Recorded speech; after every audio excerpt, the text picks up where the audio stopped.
Okay dear friends, good evening, how are you. कल हमने हड़प्पा सभ्यता, हड़प्पन सिविलाइजेशन स्टार्ट किया था, but I have just not started exactly. I was likely to start, in the mean time our time is over, so we can not move further. तो आज मैं 5 question जो MCQ आपके लिए लाता था वो आज मैंने स्टॉप कर दिया है। इसका कारण यह है कि आज भर के लिए फिर कल से आपका वो क्वेश्चंस आएंगे, क्योंकि हड़प्पन सिविलाइजेशन में कल मेरा प्रोग्रेस नहीं हो पाया। क्योंकि प्रोग्रेस नहीं हो पाया तो मुझे क्वेश्चंस पहले हड़प्पन सिविलाइजेशन को कवर करने के बाद क्वेश्चंस देने हैं आपको। तो चलिए आज मैं वहीं से स्टार्ट करता हूं। But my question is, you people are just from both the mediums simultaneously, you know, and I am just delivering each and everything first in Hindi, then I have to deliver in English as well. तो मेरा एक request ये है कि जब मैं हिंदी में सारी बातें आपको बता देता हूं और कुछ इंग्लिश के बच्चों को हेल्प करता हूं, तो आप बार बार लिखते हो सर हिंदी माध्यम, तो वो तो आप तब कहोगे मैं कोई भी चीज़ इंग्लिश में बोल कर निकल जाऊंगा। ऐसा नहीं है, मैं पहले हिंदी में आपको समझा दूंगा, फिर एडिशनली उनके लिए इंग्लिश में काम कुछ करना पड़ेगा। और फिर इंग्लिश मीडियम वाले बच्चों को मैं रिक्वेस्ट करूंगा कि हिंदुस्तान में बहुत कम ऐसा होता है कि आप हिंदी नहीं जानते हो, क्योंकि हिंदुस्तान में एक्सक्लूसिव जो केवल इंग्लिश बेल्ट से हो तो वही हिंदी नहीं जानते हो। तो थोड़ा सा मुझे ऐसा लगता है कि मेरा क्लास अभी स्टेबलाइज कर रहा है, थोड़ा मुझे आपका कोऑपरेशन ये चाहिए कि थोड़ा आप हमें इंडिकेट करो, पहले हमें इंडिकेट करो क्या आप इंग्लिश मीडियम वाले ऐसे भी हो जो हिंदी नहीं समझते हो। तो फिर उसके लिए मुझे कुछ दूसरी बातें सोचनी पड़ेगी कि आप में से आप लोग नोटिस करवाओ हमें, क्या ऐसे इंग्लिश वाले हो हमारे इस साइट पर जो हिंदी नहीं समझते हो और इंग्लिश में ही कम्युनिकेट करते हो। तो प्लीज आप सामने आइए ताकि मैं समझ सकूं।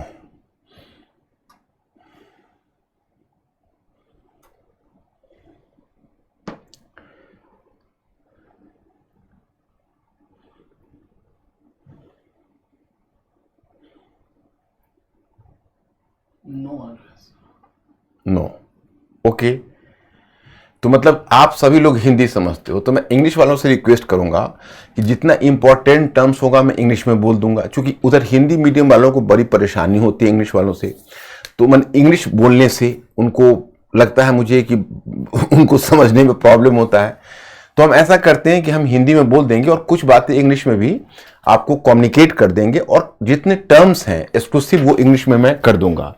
इसके अलावा मैं आपको बताना चाहता कि आप देखते हो कि मैंने स्टडी मटेरियल में बिल्कुल यहाँ पर डेमोक्रेटिक सिचुएशन रखा हुआ है, तो आपको एज सच कोई परेशानी नहीं है, क्योंकि आप देख रहे हो कि दोनों पैरेलल में मैंने हिंदी इंग्लिश ये दोनों पैरेलल में दिया हुआ है। तो जब मैंने इस तरह से दिया हुआ है तो फिर अब कोई सवाल है ही नहीं कि आपको कोई परेशानी हो, क्योंकि आप दोनों हिंदी वाले हिंदी में, इंग्लिश वाले इंग्लिश में पढ़ोगे, या आप में से कोई भी अगर चाहो तो you can go through both the languages simultaneously. So language is not a problem. तो इसी के साथ हम स्टार्ट करते हैं। अब मुझे कुछ स्पेसिफिक इंफॉर्मेशन चाहिए आप में से। आप लोग वेबसाइट पर भी, और अंकुर आप कॉन्शियस हो जाओ, आप में कितने लोग हो जो एक्सक्लूसिव हिंदी वाले हो, जो इसमें इंग्लिश बिल्कुल नहीं हो। थोड़ा मुझे ये भी इंफॉर्मेशन चाहिए, तो मैं अपनी स्ट्रेटेजी उसी तरीके से बनाऊंगा। जो एक्सक्लूसिव हिंदी वाले हो, इंग्लिश नहीं हो, आप कितने लोग ऐसे हो? Please be fast.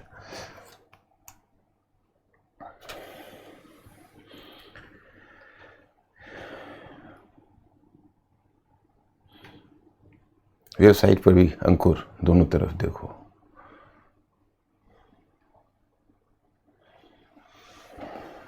काफी बच्चे हैं सर जो हिंदी है। ओके, तो मैं समझ गया। तो मैं ऐसा करता हूं, मैं इंग्लिश वाले से रिक्वेस्ट करता हूं कि थोड़ा आप हिंदी से भी काम चलाइए, और स्पेसिफिक जितनी टर्मिनोलॉजीज है या कुछ ऐसा है तो मैं इंग्लिश में भी बोल दूंगा और सपोर्ट कर दूंगा। लेकिन दोनों में इक्वल करने पर फिर दिक्कतें, हमें भी टाइम टेकिंग ज्यादा हो जाता है, और हो सकता है कि हिंदी, क्योंकि मुझे लग रहा है कि हिंदी मीडियम वाले ही बहुत ज्यादा हैं, हम इंग्लिश मीडियम वालों के साथ भी कोई प्रॉब्लम नहीं होने देंगे। और आप इंग्लिश मीडियम वालों से रिक्वेस्ट भी है कि कहीं कुछ अगर आपको प्रॉब्लम लगे तो आप वहां डालिएगा, हम आपको उसको कम्युनिकेट करेंगे आपसे, है ना। तो चलिए, अब हम कल जो आपको बताए थे, अब हमको आप बेसिक इंफॉर्मेशन दीजिए। कल मैंने आपको बताया था कि इंडियन सब कॉन्टिनेंट का सिनेरियो बताया था। मैंने कहा था पहले तो आप आप देख लीजिए कि हमने पूरा पाषाण काल है, तो पूरा पाषाण काल से लेकर और ताम्र पाषाण काल तक, ताम्र पाषाण काल तक, मतलब कि फ्रॉम पैलियोलिथिक पीरियड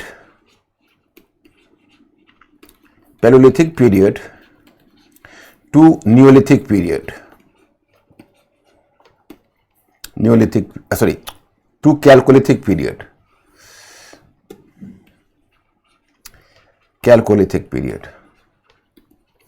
अब मैं जो पूछता चलूं आप केवल जवाब देते चलो हमें। अब यहां से यहां तक कि हमने यात्रा की है, तय की है। इस यात्रा में हमने आपको फैक्टर दिए, ये मान लीजिए क्लाइमेटिक फैक्टर, दूसरा हमने दिया टेक्नोलॉजिकल फैक्टर, तीसरा हमने दिया चेंज इन लाइवलीहुड, चौथा हमने दिया चेंज इन सोशल रिलेशंस, और पांचवा हमने दिया कल्चरल चेंज।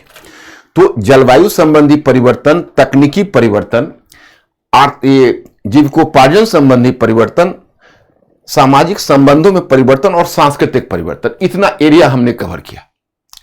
और पूरा पाषाण काल से लेकर ताम्र पाषाण काल तक आप उस एरिया को कवर करके आए। मुझे पहले इतना में आप ओके कर दीजिए कि आप में से कितने लोग इन बातों को समझ गए, चेंजेज को। और अभी मैं पूछूं कि चलो हमें तकनीकी परिवर्तन आप पूरा पाषाण काल से ताम्र पाषाण काल तक बताओ, तो कितने लोग हमें बता दोगे? पहले मुझे इन्फॉर्म कर दो प्लीज।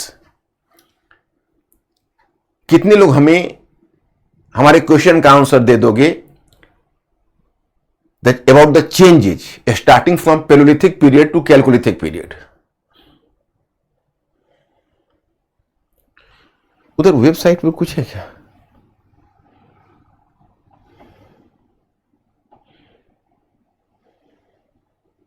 इस पेज क्या छूटा हुआ? ओके है, राइट। तो चलिए, ये हम लोगों को निपट गया। कोई प्रॉब्लम हो हम बैठे हुए हैं, कोई दिक्कत नहीं, इतना हमें।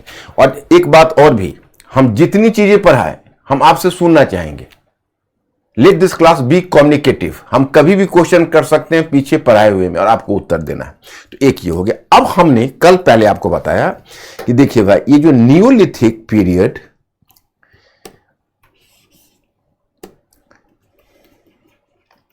नियोलिथिक पीरियड यानी नवपाषाण काल,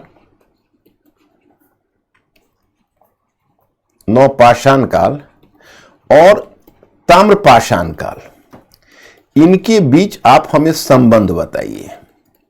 ताम्रपाषाण काल, कैलकोलिथिक पीरियड, इसके बीच में हमें संबंध बताइए। तो हमने आपको ये बातें कही। अब देखिए, अब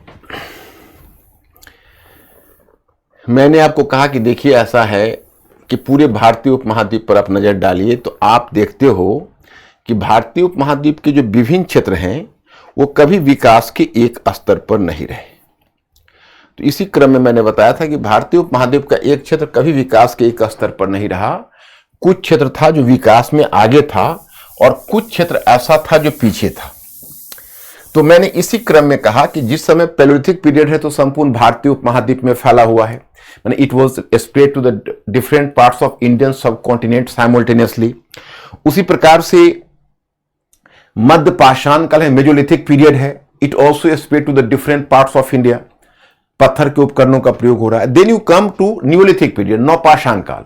तो नवपाषाण काल भी संपूर्ण भारतीय उपमहाद्वीप में फैला हुआ है, लेकिन फर्क है because it was during neolithic period you have just move from the hunting food gathering stage to food producing stage. जब आप नवपाषाण काल में थे तो आप शिकार और खाद्य संग्रह से खाद्य उत्पादन की अवस्था में पहुंच गए। तो जब आप खाद्य उत्पादन की अवस्था में पहुंच गए तो पूरे हिंदुस्तान में खाद्य उत्पादन तो एक साथ नहीं हो सकता है।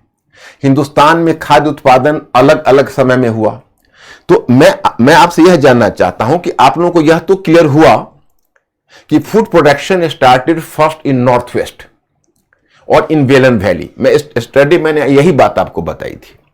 आप लोग कॉपी पेन खुला रखना और सबको लिंक करते हुए आपस में एक स्ट्रक्चर बनना चाहिए। तो मैंने दूसरा मुद्दा यह कहा कि जो न्यूलिथिक पीरियड है, नवपाषाण काल है, वो सबसे पहले उत्तर पश्चिम में इस क्षेत्र में आया था। फिर उसके बाद वह बेलन वैली में आया, उसी समय कश्मीर में आया, गंगा घाटी में आई और सबसे बाद में महाद्वीपीय भारत में गया, पेनिनसुलर इंडिया में। तो पेनिनसुलर इंडिया में, जिसको तुम प्रायद्वीपीय भारत पेनिनसुलर इंडिया में गया, उसमें जाने की वजह यह थी कि पेनिनसुलर इंडिया की भूमि पथरीली थी। वहां या तो ब्लैक सॉइल था, लैटेराइट सॉइल था, या पथरीली जमीन थी। तो पत्थर के उपकरणों से आबाद करना उनके लिए संभव नहीं था। तो चूंकि वो प्रस्तर के उपकरणों से आबाद नहीं कर सकते थे, तो इसके लिए उनको एक दूसरा तरीका अपनाना पड़ा और उनको तब तक प्रतीक्षा करनी पड़ी जब पहले तांबा और फिर लोहे का प्रचलन शुरू हुआ।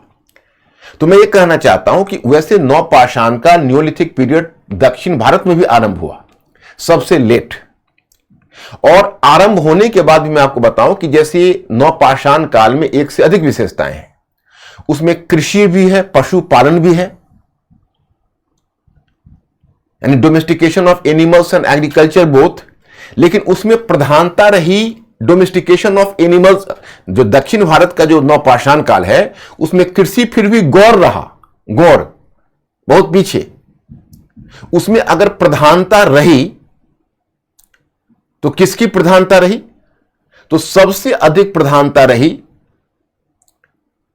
पशुपालन की। तो दक्षिण में जो प्रायद्वीपीय भारत है, एक दो चीज मैं प्रीलिम्स पॉइंट ऑफ व्यू से आपको बता देना चाहता हूं। यहां देखिए, इसको ऐसे समझ लीजिए। यह देखिए साउथ इंडिया। तो साउथ इंडिया का जो नवपाषाण कालिक स्थल है, यह पेनिनसुलर इंडिया में, यह लगभग 2500 ईसा पूर्व से बनना शुरू हुआ। यह लगभग 2500 ईसा पूर्व से यहां नवपाषाण काल आना शुरू हुआ और 2500 ईसा पूर्व से आना शुरू हुआ और लगभग 1000 ईसा पूर्व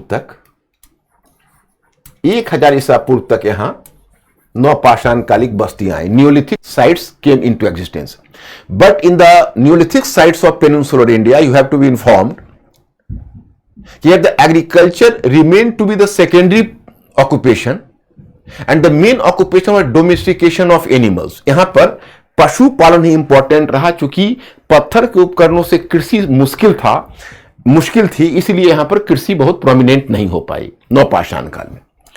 दूसरी बात है कि पशुपालन चूंकि महत्वपूर्ण रहा, तो प्रीलिम्स पॉइंट ऑफ व्यू से एक बात ध्यान कर लीजिएगा, यहां पर आपको राख की ढेर बहुत मिलती है। इसको कहते हैं एशमॉन्ट, इंग्लिश में इसको कहोगे एशमॉन्ट। वो एशमॉन्ट कैसे होता था? जैसे आपने सुना होगा कि जिसको काउ पेन या एनिमल पेन बोलते हैं, जैसे मवेशियों के खटाल को। तो चूंकि पशुपालन करते थे तो मवेशियों का खटाल बनाते थे, और खटाल बनाया तो गोबर इकट्ठे होते चले गए। जब गोबर इकट्ठे होते चले गए, जब बहुत बड़े गोबर का ढेर लग जाता था, तो उसमें वो आग जला देते थे, और आग जलाकर और उसको छोड़ देते थे, तो वो जलकर राख हो जाता था। उसके पीछे पर्पस क्या था? पर्पस यह था कि इस जगह को हम साफ कर दे रहे, मतलब यहां पर हम इसको आग में जला दे रहे, और जिसी समय इसको हम अभी छोड़ के और फिर कहीं पास के क्षेत्र में वो माइग्रेट कर जाते, तो वहां पर दूसरा खटाल बना लेते थे, इस उम्मीद से कि आगे इसको साफ करके फिर लौटेंगे। मतलब they were taking, you can say, mound of animal dung and lighting fire to the animal dung, and as the result of when the fire engulfed, so as the result of the fire it was converted into an ash mound। तो वो ये इस hope में ऐसा थे कि हम फिर दोबारा यहां लौट कर आएंगे और इसको साफ करके यहां पर सेटल करेंगे, लेकिन आते नहीं थे। तो अभी जो प्रायद्वीपीय भारत में, दक्षिण भारत में जो खुदाई हुई है, तो ऐसे बड़ी राख की ढेर मिले हैं।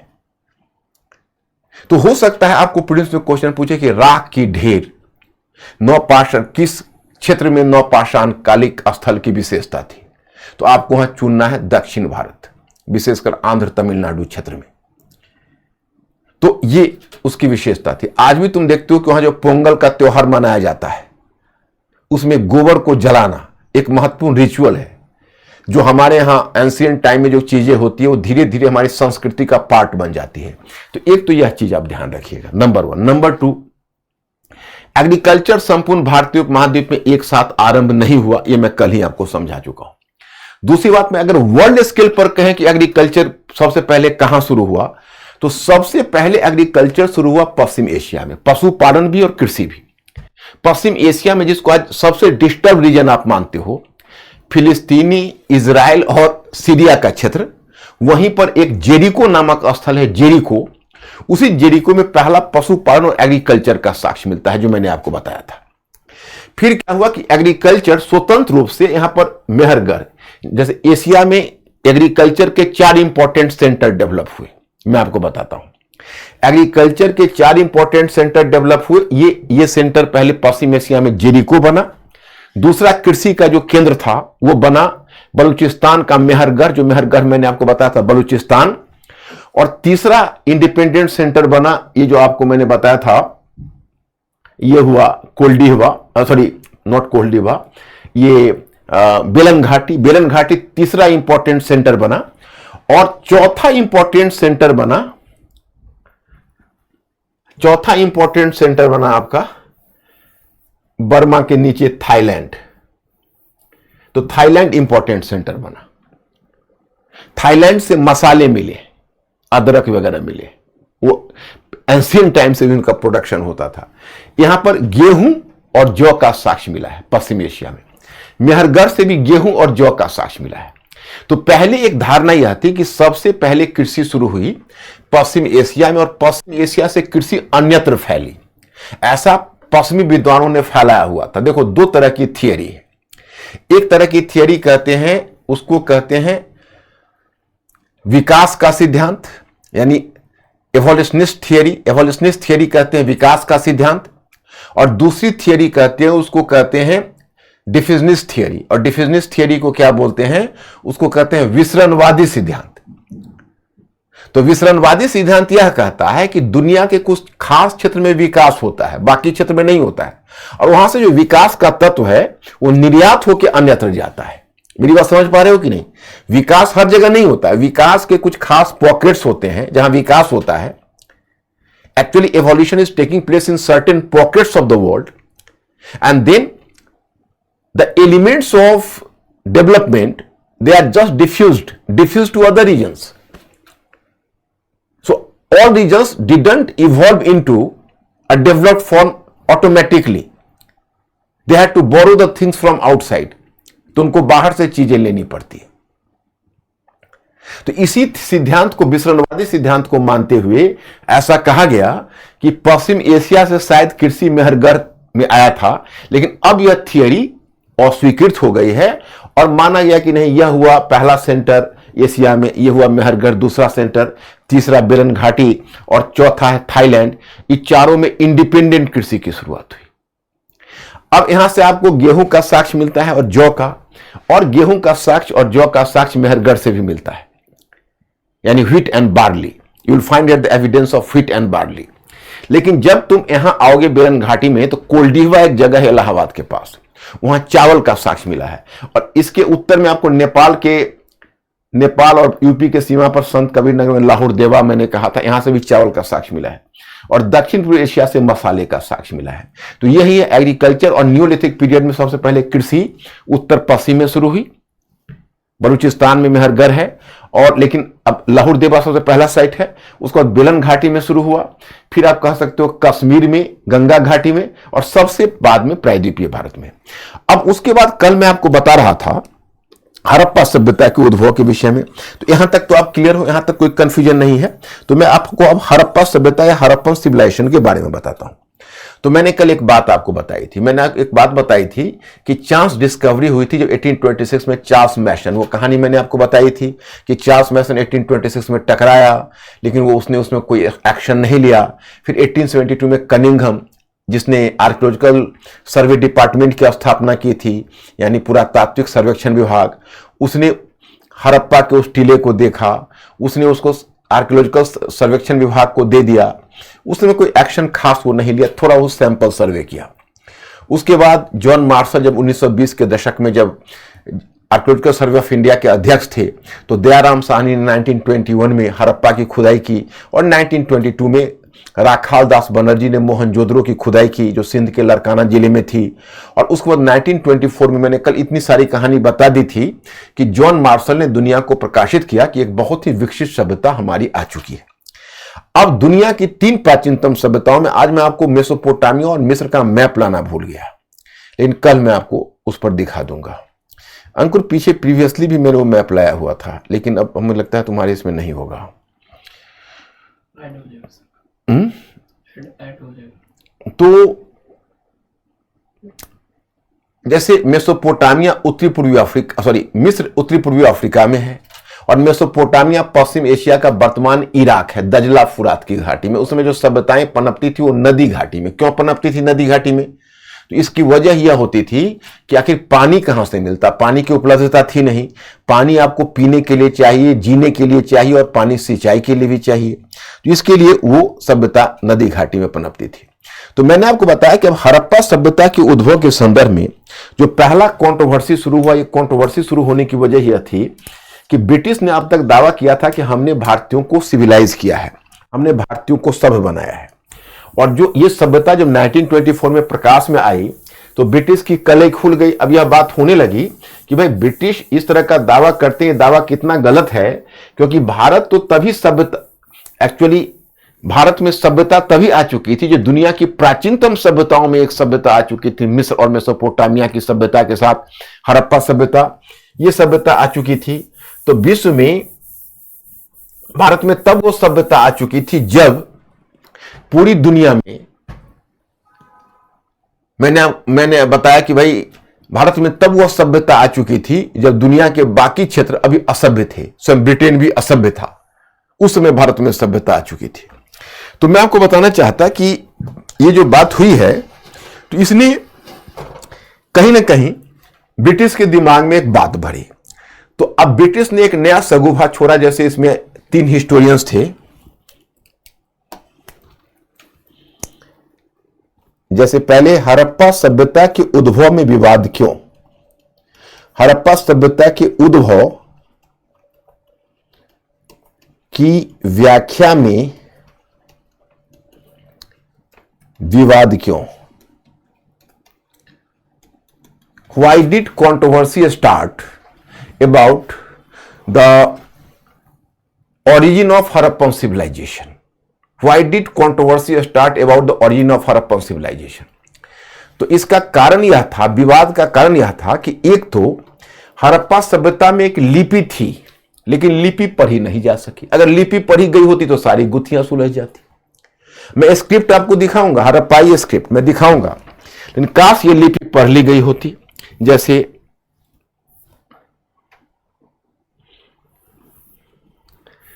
मैं इस लिपि के बारे में आपको बताता हूं। देखिए, यही है हड़प्पाई लिपि, बुस्ट्रोफेंडम लिपि है, चित्राफर लिपि है, ये मुहर पर मिली है। मैं मुहर दिखाऊंगा, इसमें इस तरह की लिपियां लिखित मिली है।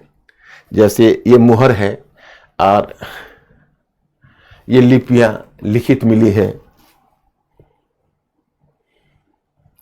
अब ये जब लिपि मिली तो अब बताइए इस लिपि को कितने विद्वान ने, पहले परपोला ने पढ़ने का प्रयत्न किया, विलियम हंटर ने पढ़ने का प्रयत्न किया, आई महादेवन ने पढ़ने का प्रयत्न किया। 1999 में एक नटवर झा करके बिहार के विद्वान थे, उन्होंने भी पढ़ने का दावा किया, लेकिन इस लिपि को किसी ने नहीं पढ़ पाया अब तक। और इसका कारण यह है कि ये सबसे बड़ा जो स्क्रिप्ट है वो भी 17 लेटर से ज्यादा नहीं है।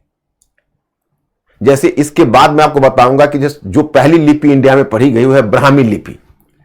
एंड ब्राह्मी लिपि माने Brahmi script, and Brahmi script is associated with Ashokan inscription.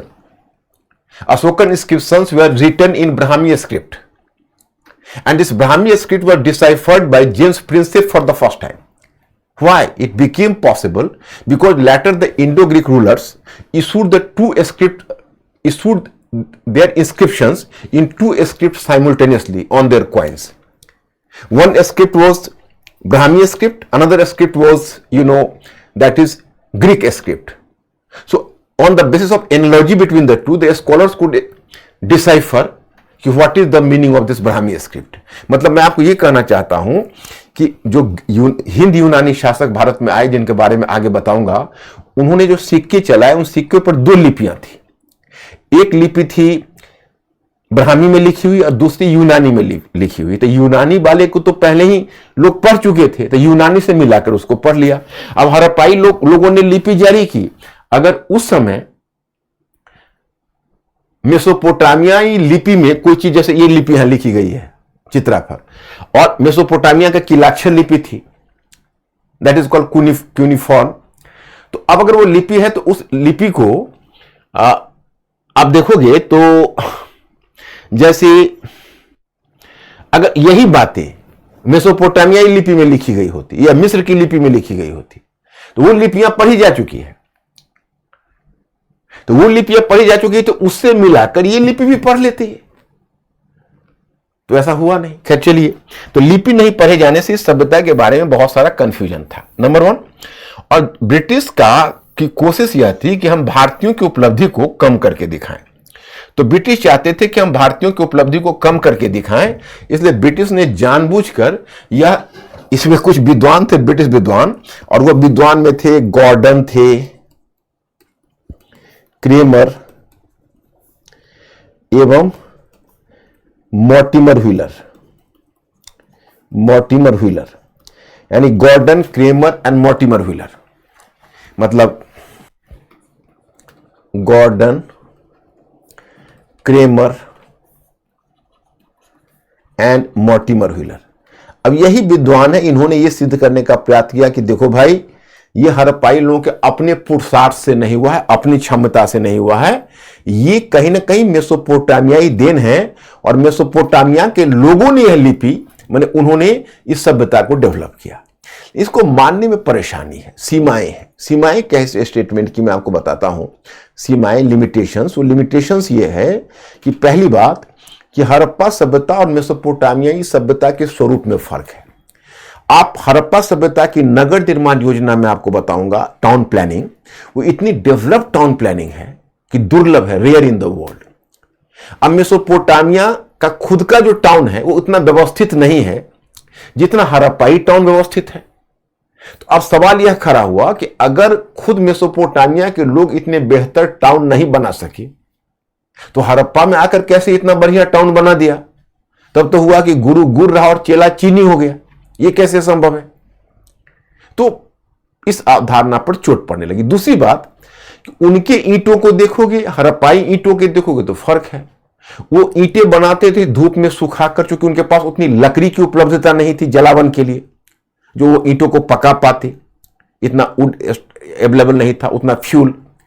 और यहां जो हड़प्पाई लोग हैं उन्होंने बड़े पैमाने पर पकाए गए ईंटों का प्रयोग किया है। उसी प्रकार से उनकी जो लिपि है वो चित्राफर है, इनकी जो लिपि है मतलब चित्राफर मतलब सॉरी हड़प्पाई लोगों की जो लिपि है वो चित्राफर है, पिक्टोग्राफिक, जो मैंने आपको दिखाया। मेसोपोटामियाई लोगों की लिपि क्यूनिफॉर्म है, कीलनुमा लिपि है। हड़प्पाई लोगों की मोहर है वो चौकोर है, यानी वर्गाकार अथवा आयताकार, मीन्स की दैट इज स्क्वायर शेप्ड और rectangular. But Mesopotamian script was just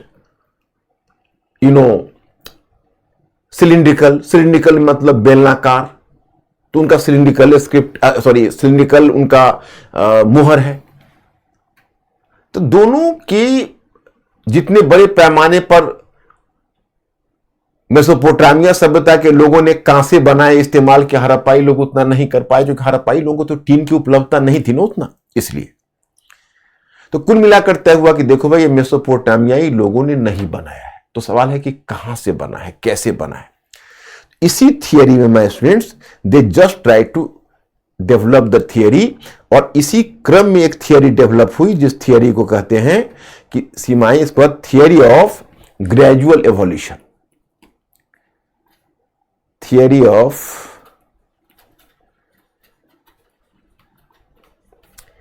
gradual evolution.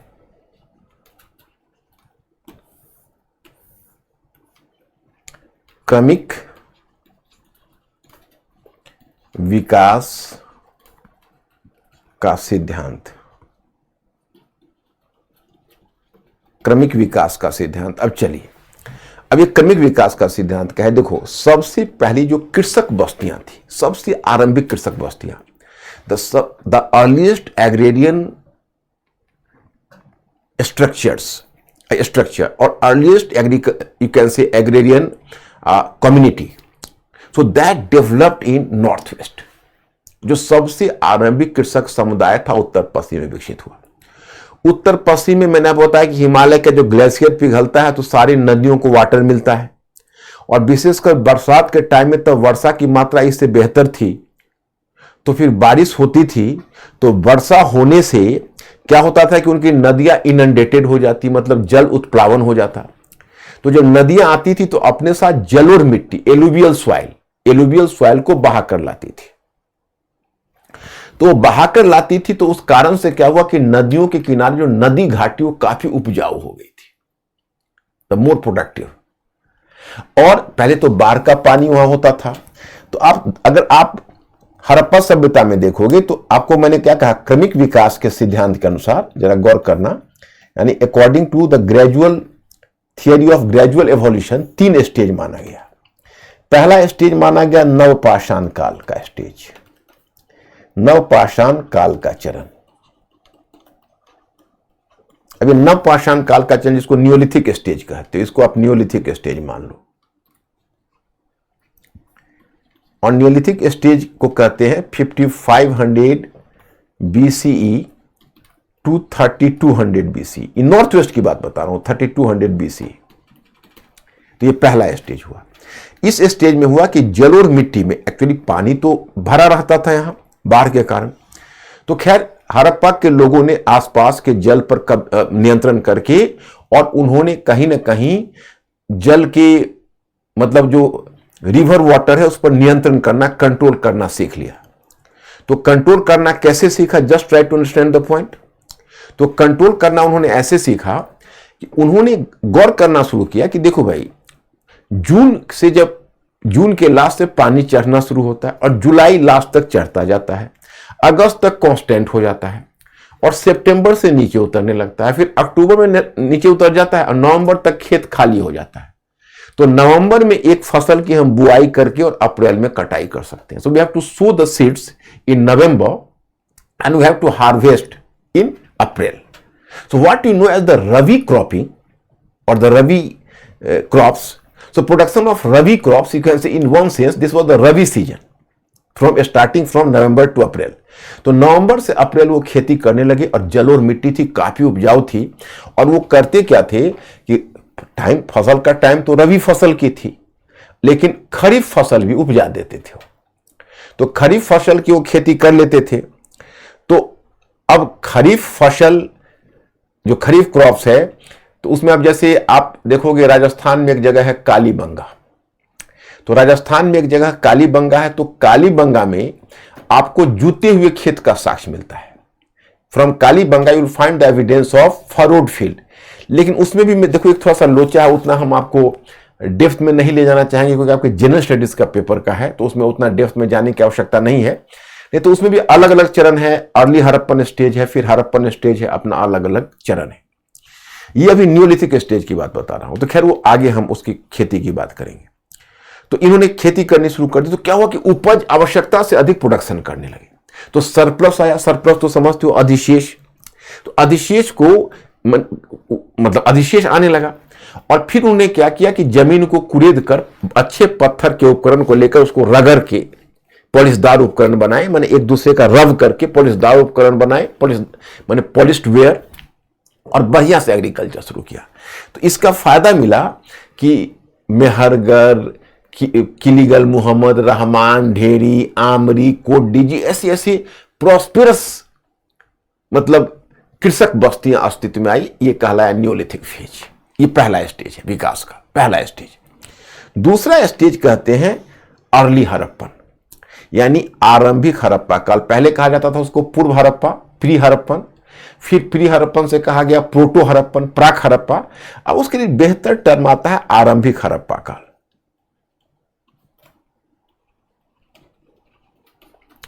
आरंभिक हड़प्पा काल, अर्ली हड़प्पन।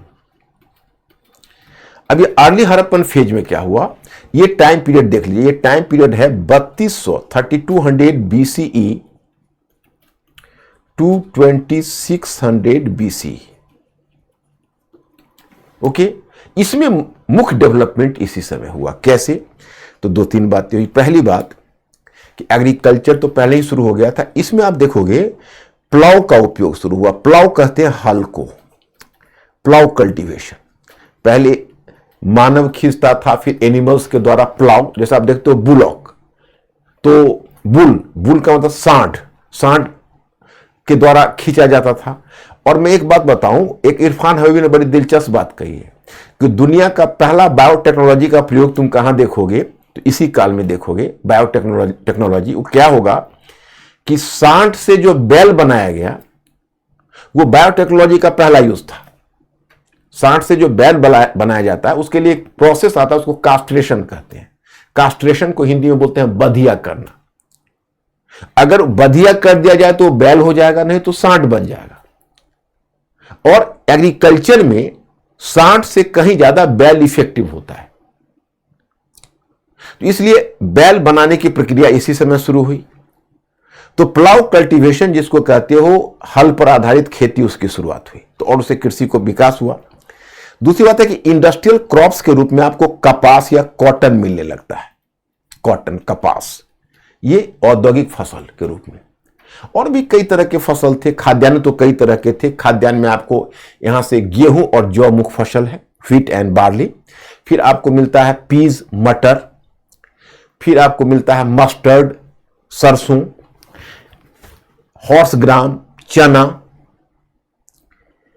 एंड गुजरात और राजस्थान के कुछ भाग से चावल का भी साक्ष्य, राइस का भी साक्ष्य मिलता है। तो बहुत सारे फसलों की सूचना आपको हड़प्पा सभ्यता में मिलती है, लेकिन कपास की भी सूचना मिलती है। दुनिया में सबसे पहले कपास की खेती इंडिया में ही शुरू हुई। इसलिए आज भी देखते हो कॉटन के मामले में इंडिया बड़ा लीडिंग कंट्री है।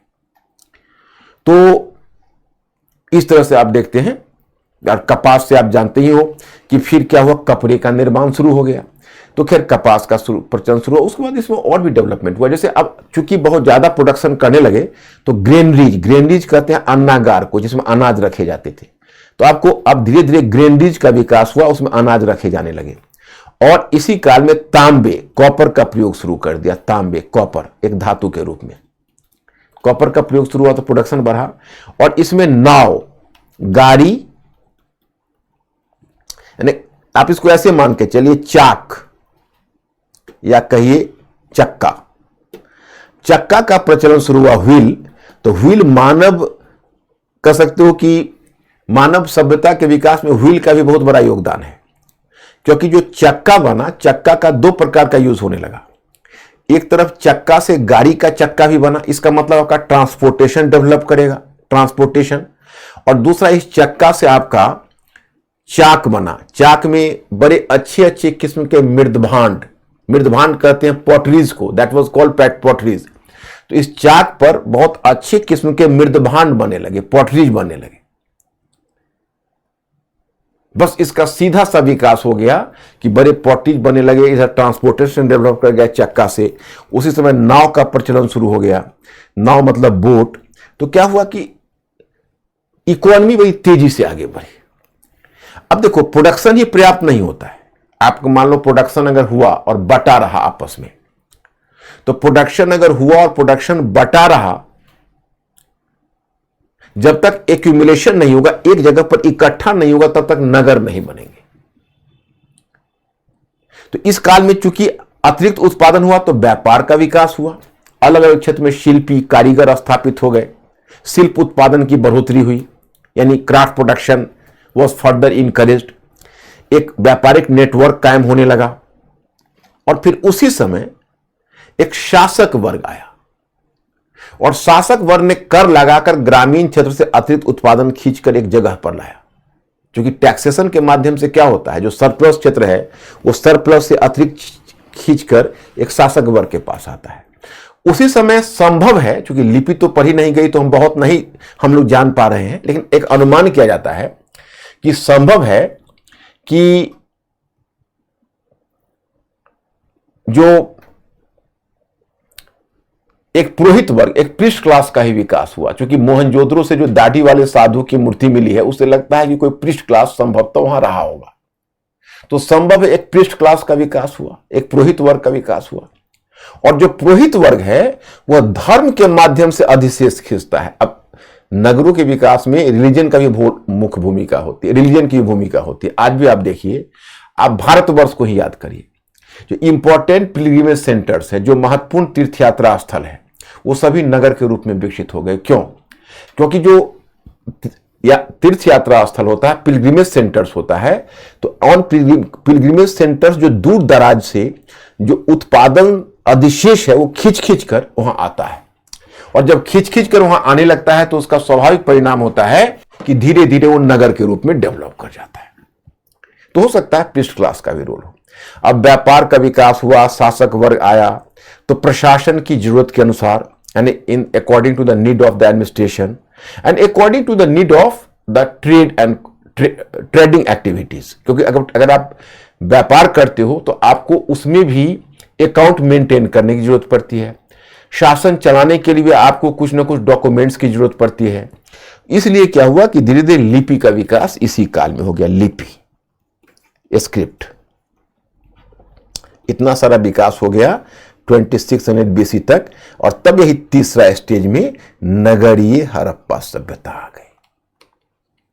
नगरीय हड़प्पा सभ्यता, the urban Harappan civilization 2600 BCE से 1900 ईसा पूर्व तक, फ्रॉम 1900 BC तक, जो अभी तक का मान्य तिथि, हालांकि वो तिथि आगे पीछे होता रहता है, तो हड़प्पा सभ्यता आ गई। अब ये 600-700 वर्षों तक चलेगी, दुनिया के लिए एक नजीर बन जाएगी, भारत के लिए तो बनेगी, दुनिया के लिए एक टेम्पलेट बन जाएगी। It will become a template for the world, but still a matter of surprise कि why did it survive only for 600 to 700 years।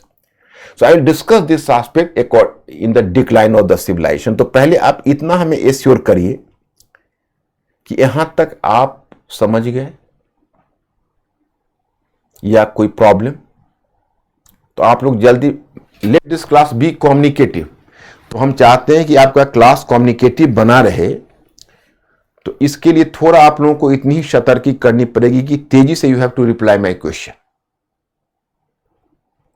Fastly people have to reply my question. Process of the rise of civilization, have you understood और any difficulty? Yes.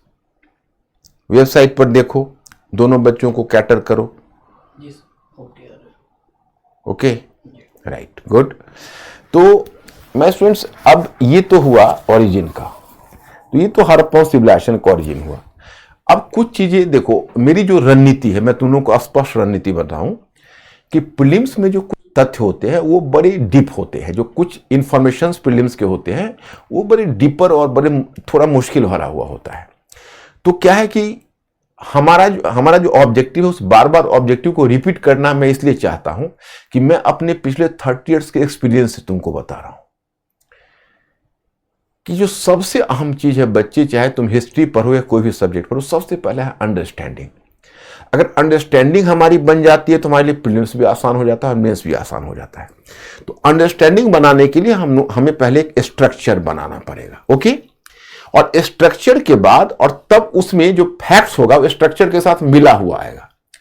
तो उसमें क्या होता है कि एक facts को एक सीमा तक लिमिट करना पड़ेगा, क्योंकि अगर वहां पर फैक्ट्स बढ़ा देंगे तो स्ट्रक्चर ही टूट जाएगा, और स्ट्रक्चर अगर टूट गया तो हम कहीं के नहीं रह गए, ना प्रीलिम्स के लायक रह गए, ना मेंस के लायक रह गए। तो स्ट्रक्चर को बनने देते हैं। तो अभी जो मैं आपको फर्स्ट राउंड में जो क्लास करवा रहा हूं, उसमें हमारा टारगेट है 100% मेंस का क्वेश्चन कवर हो जाए और 60% प्रीलिम्स का क्वेश्चन कवर हो जाए, ये हमारा टारगेट है। और फिर जब हमारा क्लास समाप्त होने पर होगा तो उसके लिए मैं रिकमेंड कर दूंगा कि कुछ इंफॉर्मेशन हल्का, क्योंकि स्ट्रक्चर आपका बना रहेगा तो इंफॉर्मेशन बढ़ाना मुश्किल नहीं रहेगा, 20% इंफॉर्मेशन आपका बढ़वा देंगे। तो 20% इंफॉर्मेशन बढ़वा दिया तो आपका इंफॉर्मेशन आ गया 80% पर, और 20% आपको छोड़ देना पड़ेगा, क्योंकि आप नॉन हिस्ट्री के स्टूडेंट हो। तो आपको 80% का टारगेट अगर प्रीलिम्स के क्वेश्चन का हो जाए तो बहुत है, और मेंस में तो 100% का टारगेट रखना है। यही हुई प्रैग्मेटिक स्ट्रेटेजी, और बाकी जितना होता है रोमांटिसिज्म होता है। लेकिन जानते हो आज के स्टूडेंट्स का विडंबना क्या होती है? इतना पढ़ना चाहते हैं कि पढ़ ही नहीं पाते हैं, इतना लिखना चाहते हैं, इतना प्रैक्टिस करना चाहते हैं कि लिख ही नहीं पाते। तो हमें उन चीजों से, उस रोमांटिसिज्म से हमें बचना पड़ेगा, and we have to be free from the romanticism, और हमें इस मामले में प्रैग्मेटिक बनना पड़ेगा। ओके, तो चलिए ये हुआ हमारा ये एरिया। और अब हम आपको, सर कुछ क्वेरी। हाँ बोलो। इशिका पूछ रही है कि sir does bronze known at that time. कौन? Ishika. Ishika, your question is कि was bronze known as at that time? So Ishika, my answer is कि bronze developed under Harappan civilization, and presently I have covered only Neolithic phase in northwest and early Harappan phase. It is from 2600 BCE the use of bronze had to start. अब now I have to enter into Harappan civilization. मतलब मैं आपको बताना चाहता हूं कि अब तक मैं हड़प्पा सभ्यता में घुसा नहीं हूं, अभी तो मैं केवल उद्भव आपको बताया है। थोड़ा आपको हम झलक देना चाहते हैं प्रिंस पॉइंट ऑफ व्यू से, विस्तार को ध्यान कर लीजिए। आप यहां पर जम्मू में आप मांडा, और यहां पर महाराष्ट्र का दामाबाद साउदर्न पॉइंट समझ लीजिए, इधर बलूचिस्तान में सुत का गेंडोर, ये मानचित्र आपके पास है, और यूपी में आलमगीरपुर, यही इसका एरिया है। और फिर आप ध्यान कर लीजिए इसमें कौन कौन सा रीजन आएगा हड़प्पा सभ्यता में। जैसे मैं आपको बताता हूं कि इसमें उत्तर पश्चिम सीमा प्रांत यानी नॉर्थ वेस्ट फ्रंटियर प्रोविंस, उत्तर पश्चिम सीमा प्रांत, अभी इसको कहते हैं पाकिस्तान का प्रांत, इसको कहते हैं खैबर पख्तूनवाला। दूसरा जम्मू, कश्मीर नहीं, जम्मू, और तीसरा ले लेते हैं पंजाब, पहले ले लेते हैं सिंध,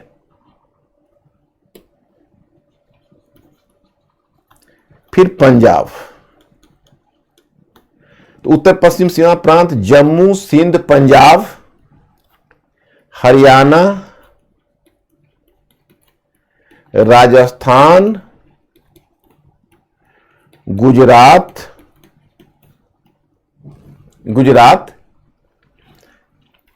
फिर गुजरात के बाद महाराष्ट्र दामाबाद, और इधर उत्तर प्रदेश। इतने एरिया में इसका ट्रेस मिला है।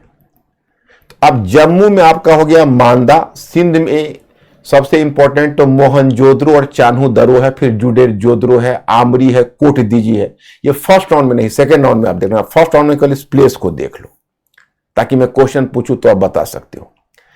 पंजाब में सबसे पहले तो हड़प्पा ही पंजाब में, फिर रोपर है, फिर संघोल है, तो ये सब पंजाब में। हरियाणा में अभी सबसे इंपॉर्टेंट साइट बन गई है राखी गढ़ी, और राखी गढ़ी के अलावा बन गया है कुनाल है, हरियाणा में ही है, मित्ताथल हरियाणा में ही है। राजस्थान में एक ही इंपॉर्टेंट हड़प्पन साइट है कालीबंगा, वो कभी नहीं भूलोगे। और गुजरात में कई है, गुजरात में दो क्षेत्र है, एक को कहते हैं काठियावाड़, तो काठियावाड़ में आपका सबसे इंपॉर्टेंट लोथल है जो बंदरगाह था, और फिर लोथल के बाद फिर आपको आता है रंगपुर, रोजदी, भगतराव, तो ये सब आपके साइट्स हुए। और उधर दूसरा हुआ कच्छ क्षेत्र। कच्छ क्षेत्र में तीन इंपॉर्टेंट है। सबसे इंपॉर्टेंट तो धौलावीरा है जो बाद में प्रकाश में आया, उसके बाद उसमें 68 में प्रकाश में आया था, 1990 में खुदाई हुई थी धौलावीरा की। वहां पर आपको जो साइट्स मिले हैं वो है सुरकोतरा है, और एक और साइट है, एक मैं जस्ट भूल रहा हूं नाम, अभी याद आ जाएगा, तो कच्छ प्रदेश में है, लेकिन सबसे इंपॉर्टेंट वहां धौलावीरा है। तो ये आपके हुए। महाराष्ट्र में एक ही साइट दामाबाद है जो सबसे लास्ट में गया है। उत्तर प्रदेश में आलमगीरपुर है और हुलास है, हुलास, और सबसे ईस्टर्न मोस्ट पॉइंट आलमगीरपुर है। तो ये आपको मैं इंफॉर्मेशन के तौर पर दे देता हूं। अब मैं डायग्राम फॉलो करता हूं। जलवायु, तकनीकी परिवर्तन, जीविकोपार्जन में परिवर्तन, सामाजिक परिवर्तन। तो इसी का तुम्हारे इस क्वेश्चन का जवाब मिल जाएगा ब्रॉन्ज। हड़प्पाई लोग किस किस धातु का प्रयोग करते थे और किसका नहीं करते थे। अब मैं हड़प्पा सभ्यता में घुसूंगा, आप लोगों के सारी क्वेरीज का जवाब मिल जाएगा। फिलहाल और कोई क्वेश्चन हो मिस्टर अंकुर? साहित्य करेंगे सर, एनसीईआरटी में हड़प्पा सभ्यता में 2500 से 1900। हाँ, एनसीईआरटी में 2500 से 1900 ईसा पूर्व दिया होगा, कहीं तुमको 3000 ईसा पूर्व भी मिला होगा, कहीं 3200 ईसा पूर्व भी मिलेगा, तो डेट्स में फर्क आएगा। उसके लिए चिंता मत करो। वैसे ही मैं बताऊं, प्रीलिम्स का एग्जामिनेशन हो या मेंस का एग्जामिनेशन हो, डेट्स में जो प्री हिस्ट्री और प्रोटो हिस्ट्री का डेट्स है उसमें कभी भी कोई स्टेबिलिटी नहीं होती, इसलिए आप गौर करके देखना, कभी भी यूपीएससी में डेट बेस्ड क्वेश्चन नहीं होता है। इसलिए बिल्कुल आप साहिल फ्री हो जाओ इससे, मेंटली कोई फर्क नहीं है। 2500 कहो, 20 अप्रूव कहो, 2600 अप्रूव कहो, it hardly matters. Sir website पे है कि what is the reason that any civilization falls, why are they not able to sustain themselves? We can see this trend in the modern world also. Why is this? Who has asked this question? Always speak the name as well, Mr. Ankur. Sir इनका नाम है KGS user. Okay, Mr. KGS user, as you have mentioned yourself by this name, so I am just addressing you with the name of KGS user. Maybe one day, maybe more than one has taken this name KGS user, so it may create some confusion for all.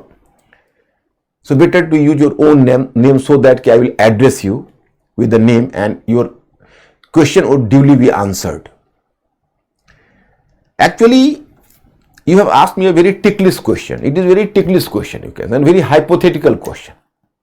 This hypothetical question is, why did civilization and the empires decline?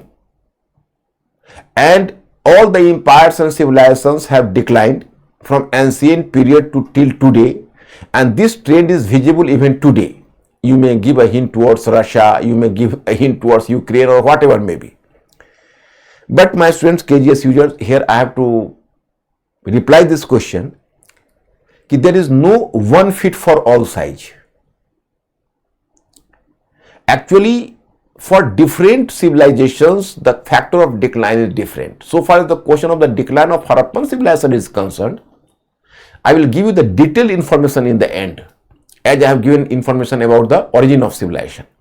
But let us start with the other factors, and then in the end I have to discuss about why did this civilization end, and what are, because in Harappan civilization as a script has not been deciphered. So it is still a matter of conjecture which was instrumental behind the decline of civilization. Historians could not reach up to any conclusive result. It is still a debatable issue. But I will discuss this aspect in the last. हाँ mister अंकुर। ज्ञानती सुमन कह रही है कि sir एक बार आप संस्कृति और सभ्यता में अंतर बताते। Gyanti Suman, yes Gyanti Suman, I am addressing you. आपने मुझसे सवाल किया, देखो आप जिस लैंग्वेज में सवाल पूछोगे मैं उसी लैंग्वेज में जवाब दूंगा, क्योंकि आपके सवाल से हमको पता चलेगा कि आप हिंदी माध्यम के हो या अंग्रेजी माध्यम के। तो आप अपने ही लैंग्वेज में हमसे सवाल करना। तो ज्ञानती सुमन, आपने हिंदी में सवाल पूछा है, तो मैं मान के चल रहा हूं कि आप हिंदी में जवाब चाहते हो। मैं आपका जवाब ये देना चाहता हूं कि देखिए, जो कोई भी सिविलाइजेशन होता है, यू आर करेक्ट। इनका सवाल क्या था? हाँ, संस्कृति और सभ्यता में अंतर। मैंने आपको बताया था कि प्राचीन काल में संस्कृति और सभ्यता का अलग मीनिंग होता है, और वर्तमान काल में संस्कृति और सभ्यता का अलग मीनिंग होता है। So you have to take both in different context. प्राचीन कंटेक्स्ट में संस्कृति का मतलब होता है a pattern of life in the specific region, माने एक विशेष क्षेत्र में निवास करने वाले लोगों की जो जीवन पद्धति होती है वो संस्कृति होती है। ओके, लेकिन जब वो जीवन पद्धति इतना महत्वपूर्ण हो जाती है, इतनी महत्वपूर्ण हो जाती है कि वो एक मानक बन जाती है, स्टैंडर्ड हो जाती है, और वो एक बड़े क्षेत्र में स्थापित हो जाती है वो जीवन पद्धति, तो वो सभ्यता कहलाने लगती है। तो संस्कृति एक जीवन पद्धति होती है और सभ्यता एक स्टैंडर्ड ऑफ लाइफ होता है, that is spread to the different wide and wider region, so that is called civilisation या सभ्यता। यही दोनों में अंतर है। तो मैं आपको बताना चाहूंगा कि हड़प्पा सभ्यता एक इतने बड़े क्षेत्र में, देखो ये हड़प्पा सभ्यता इतने बड़े क्षेत्र में एक नगरीय सभ्यता के रूप में स्टैंडर्ड हो गया। एक और भी सभ्यता की परिभाषा दी जाती है, एक और भी जो मैंने आपको शुरू में बताया था कि अगर कोई समाज लिपि को डेवलप कर लेता है, कोई समुदाय, और नगरीकरण की अवस्था में पहुंच जाता है, तो भी सभ्यता कहते हैं। But it is not a universal truth, you will find a lot of exceptions about that. बहुत सारे इसके अपवाद भी हैं। ओके, तो जस्ट 1 मिनट। और हड़प्पा सभ्यता से पहले बहुत क्षेत्रीय संस्कृतियां थी, जैसे कालीबंगा संस्कृति, सोथी संस्कृति। आमरी कोटडीजी संस्कृति, ईरानी बलूची संस्कृति, ये अलग अलग संस्कृति है। इसी में से कोई संस्कृति निकलकर आगे बढ़ी और एक मानक के रूप में बड़े क्षेत्र में फैल गई तो सभ्यता कहलाने लगी। It was called civilisation. Yes mister Ankur. Sir Anish पूछ रहे हैं मृदभांड कौन से काल में बना था सर? सबसे पहले नवपाषाण काल में। मृदभांड का मतलब हुआ अनीस, पॉटरी, अंग्रेजी में उसको पॉटरी बोलते हैं। और सबसे पहले हम मृदभांड या पॉटरी का काल मानते हैं नवपाषाण काल को। निशा करी सर प्रस्तर कला क्या है? प्रस्तर कहते हैं पत्थर को, निशा प्रस्तर कहते हैं पत्थर को। प्रस्तर कला का मतलब है स्टोन आर्ट। कुछ कॉमन क्वेश्चन है सर कि सिनोली में जो एविडेंस मिला है वो किस सिविलाइजेशन के थे या किस काल के थे? माय स्टूडेंट्स, मैं एक आपको सजेशन देना चाहूंगा कि सिनोली का एविडेंस की बात है तो अगर हम डिक्लाइन के टाइम में करते या पूरा सिविलाइजेशन को करने के बाद करते तो ज्यादा अच्छा रहता। क्योंकि सिनोली में जो एविडेंस मिला है उसको बहुत इंथुजियास्टिकली हिस्टोरियंस उसको महाभारत काल का करार देते हैं, कहीं ना कहीं वैदिक आर्यन से जोड़ने का प्रयत्न करते हैं। लेकिन जो सिनोली का एविडेंस है मैं आपको बताऊंगा वो एविडेंस लेट हड़प्पन कल्चर, परवर्ती हड़प्पा संस्कृति के बारे में बताते हैं। तो सिनोली को समझने के लिए आपको पहले हड़प्पा सभ्यता को समझना पड़ेगा। इसलिए इस क्वेश्चन को थोड़ा ड्रॉप करिए और सिर्फ अभी विषय पर रहिए। जितना मैंने पढ़ा दिया है, आगे मैं क्या बताने वाला हूं उसको सिनोली की चर्चा आप आगे करिएगा, जो हड़प्पा सभ्यता का डिक्लाइन बता दो। सर अंजलि करेगी sir why did Britishers deny to accept that Harappa is Indian origin? Who? Anjali. Very obvious, Anjali. You have asked me why did British deny the credit of civilization to Indians? It is very obvious. Because we were, after all, we were the colonial people. We were being ruled by the British. And British ruled on us on the basis of this moral claim that we are civilized and we are civilizing Indians. But after the discovery of Harappan civilization, when it became clear that Indians were, you can say, much civilized than the British during earlier time.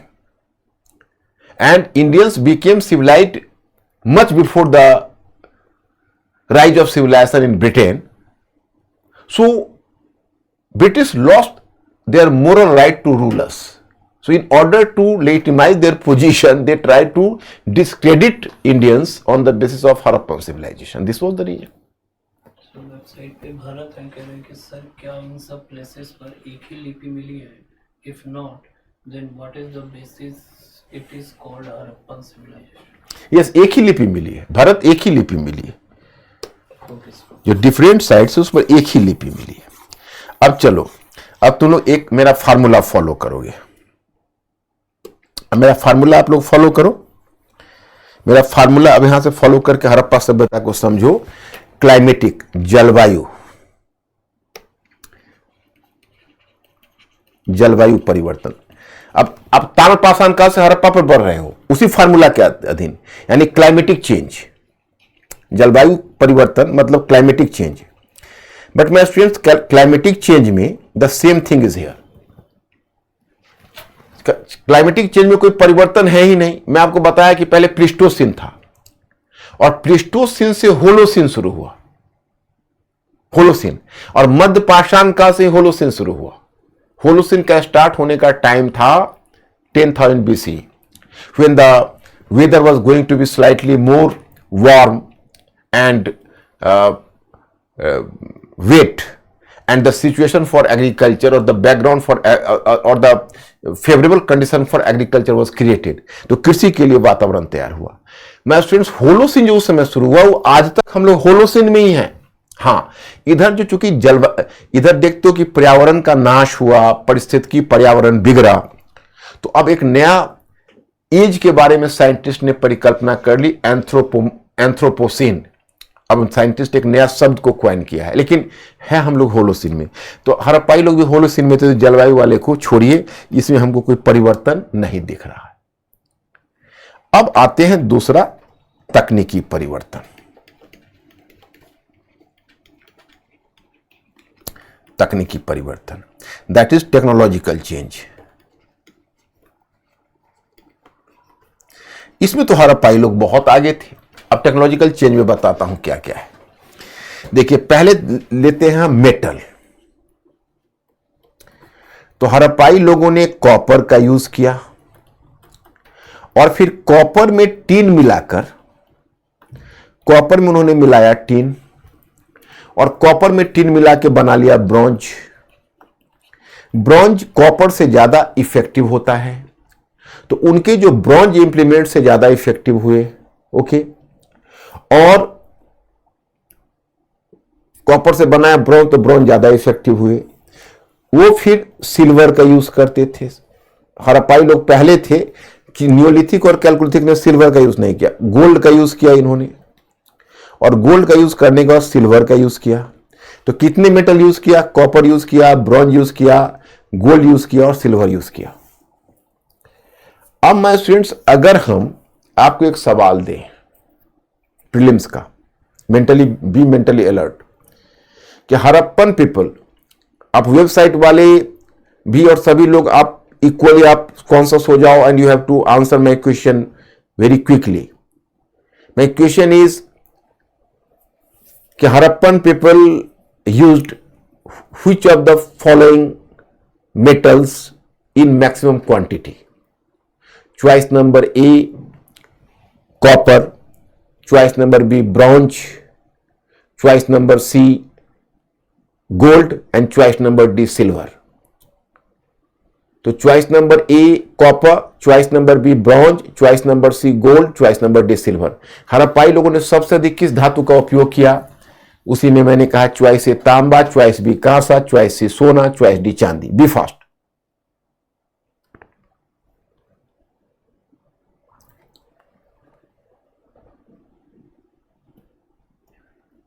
Website पे maximum B है और application पे ए है। Website पर B है, B में क्या है? ब्रॉन्ज है, और ए में कॉपर है।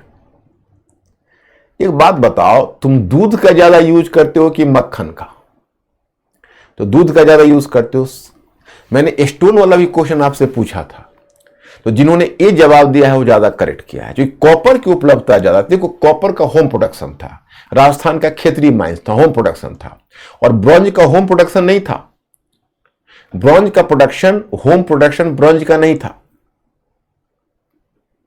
ब्रॉन्ज हम लोग कहीं से लाते थे, सॉरी तांबा लाते थे, सॉरी टीन लाते थे।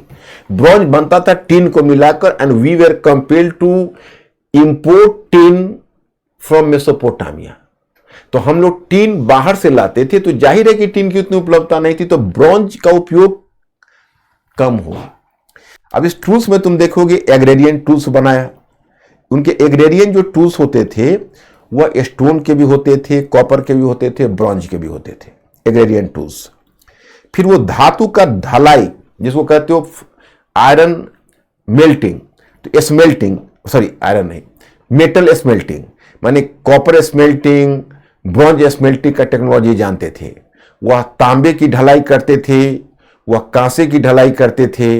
अभी तक वेबसाइट पर आ ही रहा है अंकुर, देखो क्या आ रहा है, ए या बी? अब ए आ रहा है। तो तांबे की ढलाई जानते थे, कांसे की ढलाई जानते थे, so they were just doing some sort of metal smelting. तो यह भी तकनीकी उनको पता था। डिफरेंट टाइप्स के क्राफ्ट, जैसे कॉटन का प्रोडक्शन करते थे, यानी हड़प्पाई कॉटन मेसोपोटामिया को निर्यात होता था, तो कॉटन का प्रोडक्शन करते थे। तो तकनीकी में तो हड़प्पाई लोग बहुत आगे थे। ओके, अब हम देखते हैं तकनीकी परिवर्तन के बाद the change in livelihood. Change in livelihood, change in livelihood का मतलब हुआ जीविकोपार्जन में परिवर्तन।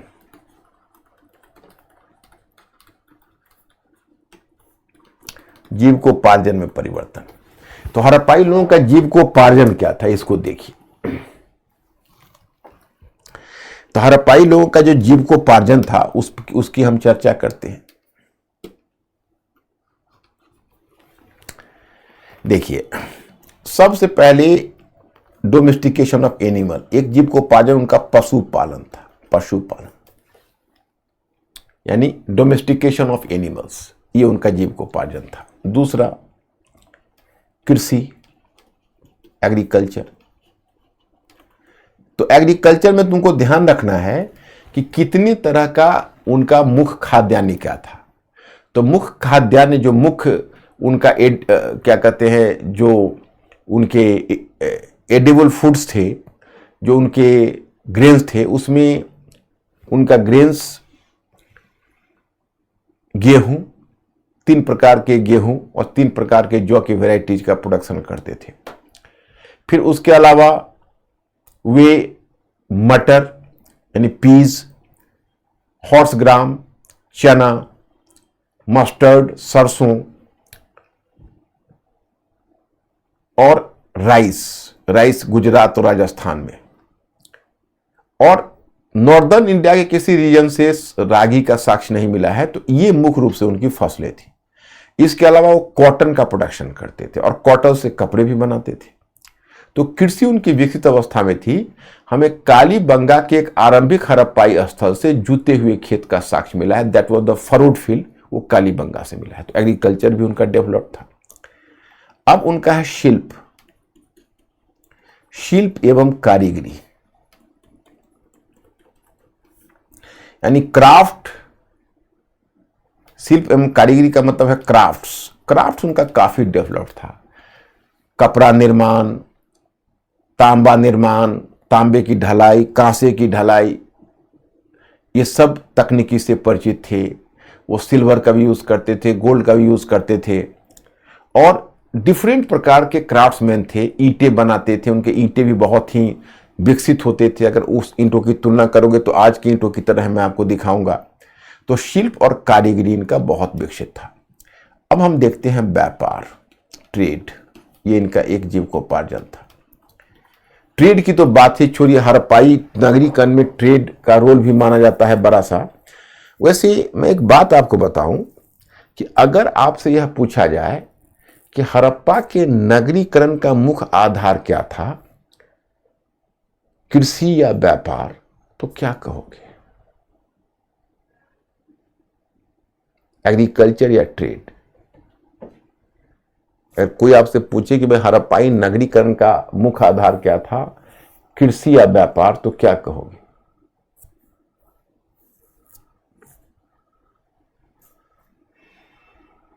एग्रीकल्चर या ट्रेड? क्या बोल रहे हैं mister Ankur?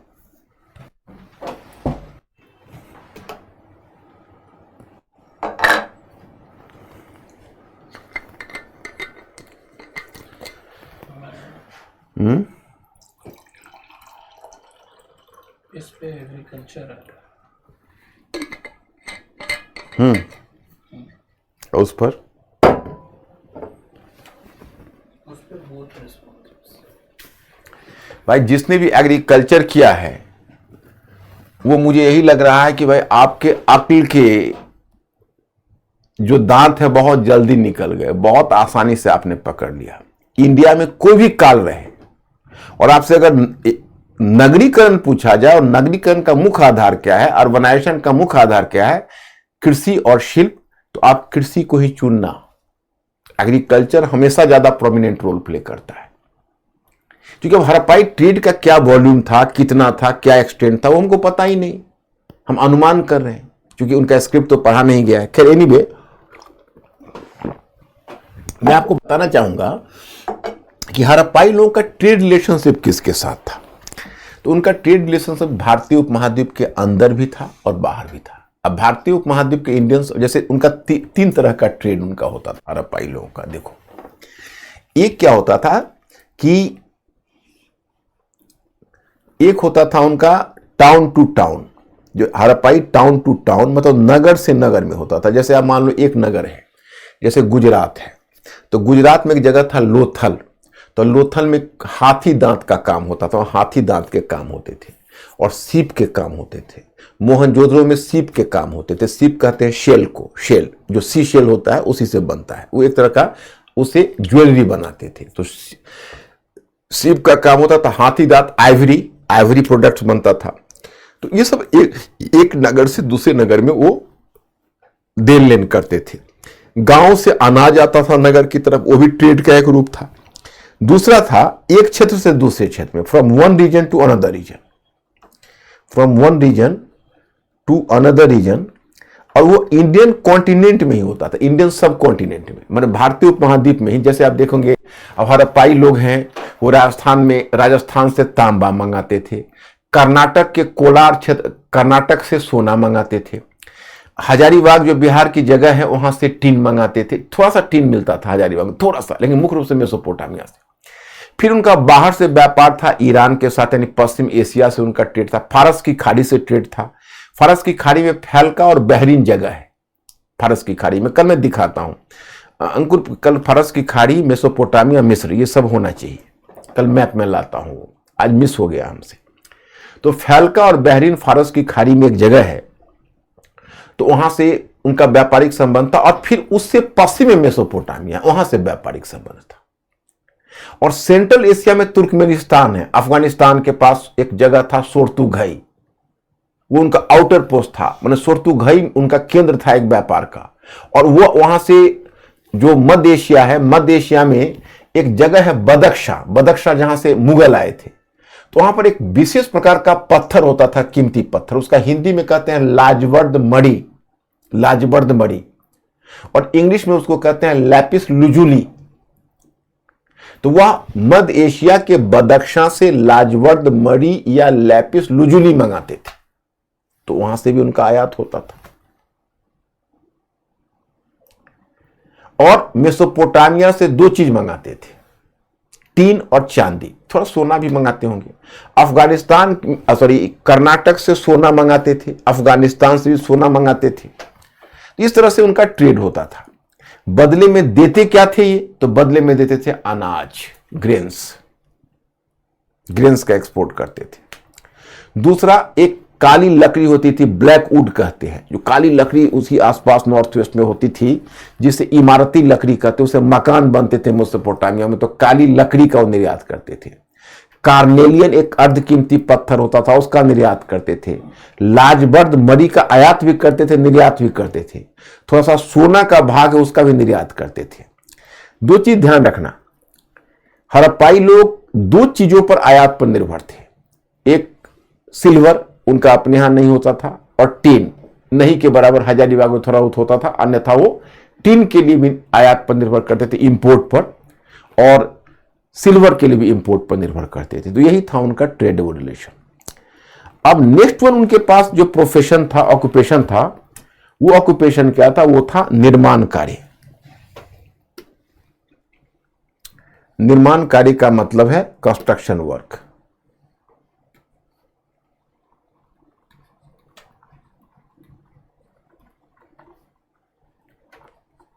He has done construction works.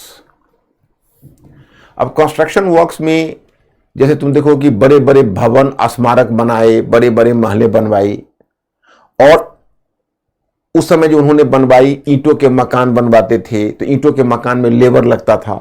तो कंस्ट्रक्शन वर्क में आपको दो जगह लगता है कूली लाइन मिला है, मतलब मजदूरों का आवास भी हड़प्पा सभ्यता में मिला है। एक 15 कमरों वाला आवास हड़प्पा से मिला है। Actually, 15 roomed barrack have been unearthed from Harappa, and 16 roomed barrack has been unearthed from Mohenjo-daro. मतलब कि 15 रूम वाला, 15 कमरों वाला एक मकान हड़प्पा से मिला है, और 15 कमरों वाला ही एक मकान मोहनजोदड़ो से मिला है। तो ये 16 कमरे वाला। तो इस तरह से वो मजदूरों का आवास है। तो चलिए, अब मैं फर्दर इकोनॉमी में ही हूं, अभी सोसाइटी पर नहीं गया हूं। इकोनॉमी में मैं चाहता हूं कि एक चीज आपको और बता दूं, वो है टाउन प्लानिंग, नगर निर्माण योजना।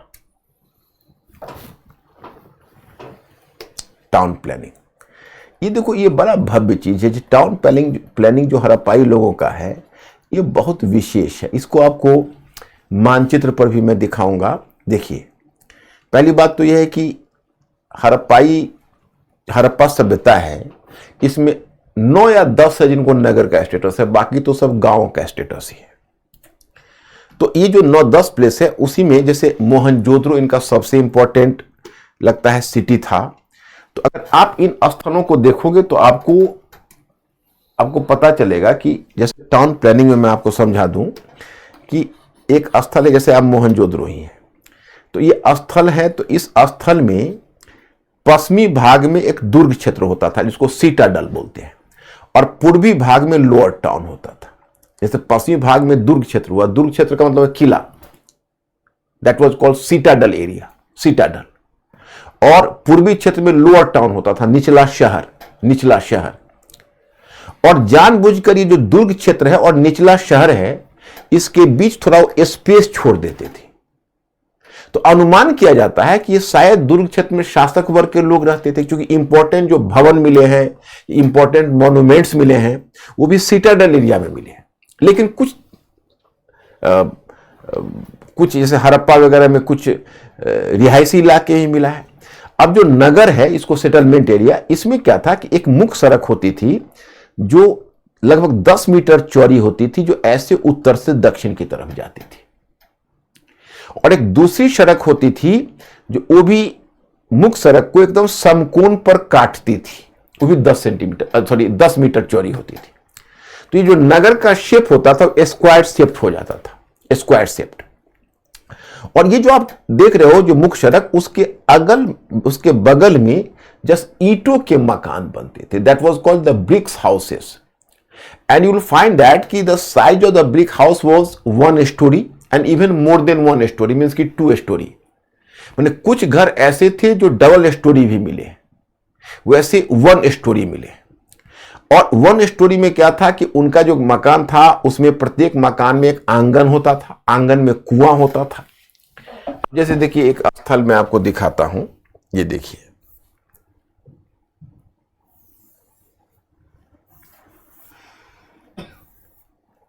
ये देखिए, ये आंगन होता था, आंगन में कुआं होता था। आप कहोगे इसमें छत क्यों नहीं दिख रहा है?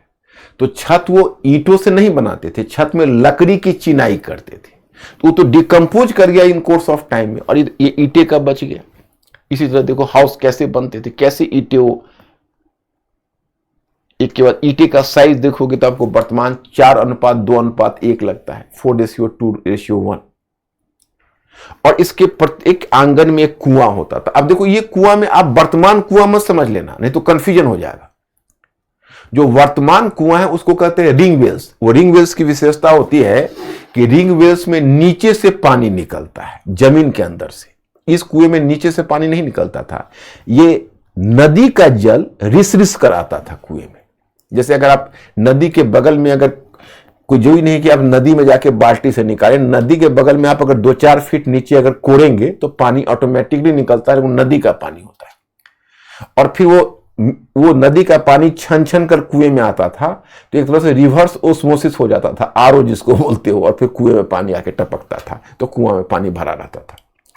अगर डबल स्टोरी है तो यहां से पानी को कंटेनर में भरेंगे और ऊपर की मंजिल पर ले जाएंगे।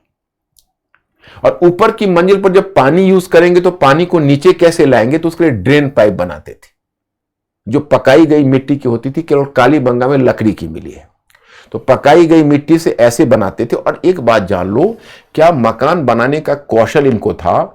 जब ये अपने हाउस को कंस्ट्रक्ट करते थे तो इनकी कोशिश होती थी कि हमारी जो एक दीवार हो, हमारी एक दीवार कम से कम गली, जैसे ये मुख्य सड़क मैंने बताया, तो मुख्य सड़क के बाद आपका मकान है तो पीछे गली होती थी जो लगभग 3 मीटर चौड़ी होती थी। और उस गली में एक नाली होती थी, और गली की नाली सामने, जैसे मैंने आपको जो 10 मीटर चौड़ी सड़क बताई, वो सामने सड़क की नाली से मिलती थी। जो स्ट्रीट था, द स्ट्रीट जो ड्रेनेज है, that was going to be link to the, जो सड़क की, जो मुख्य सड़क की नाली होती थी उससे लिंक होती थी। और जब मुख्य सड़क की नाली से लिंक हो गई तो वहां से जल आ गया मुख्य सड़क की नाली में। और मुख्य सड़क की नाली में ऊपर से कवर करने का भी प्रयास मोहनजोदारो में दिखता है।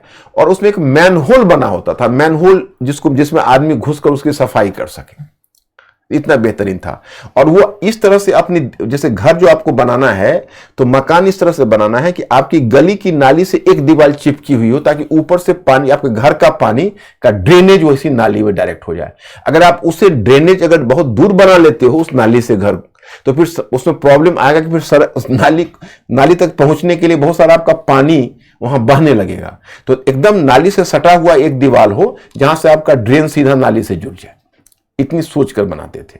और लेकिन आश्चर्य की बात है, सामने वो डोर नहीं बनाते थे, डोर पीछे बनाते थे, पता नहीं सुरक्षा कारणों से। सामने खिड़की नहीं देते थे, ऊंची एक खिड़की देते थे।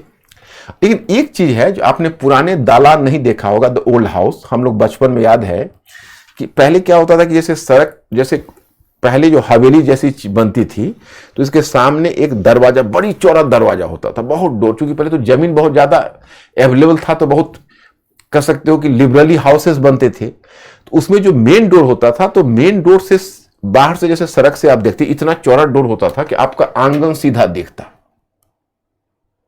और आपका आंगन सीधा दिखता तो that was going to create a problem. तो पब्लिकली आप एक्सपोज हो जाता आपका आंगन, उसमें लोग बैठते हैं, खाते हैं, पीते हैं।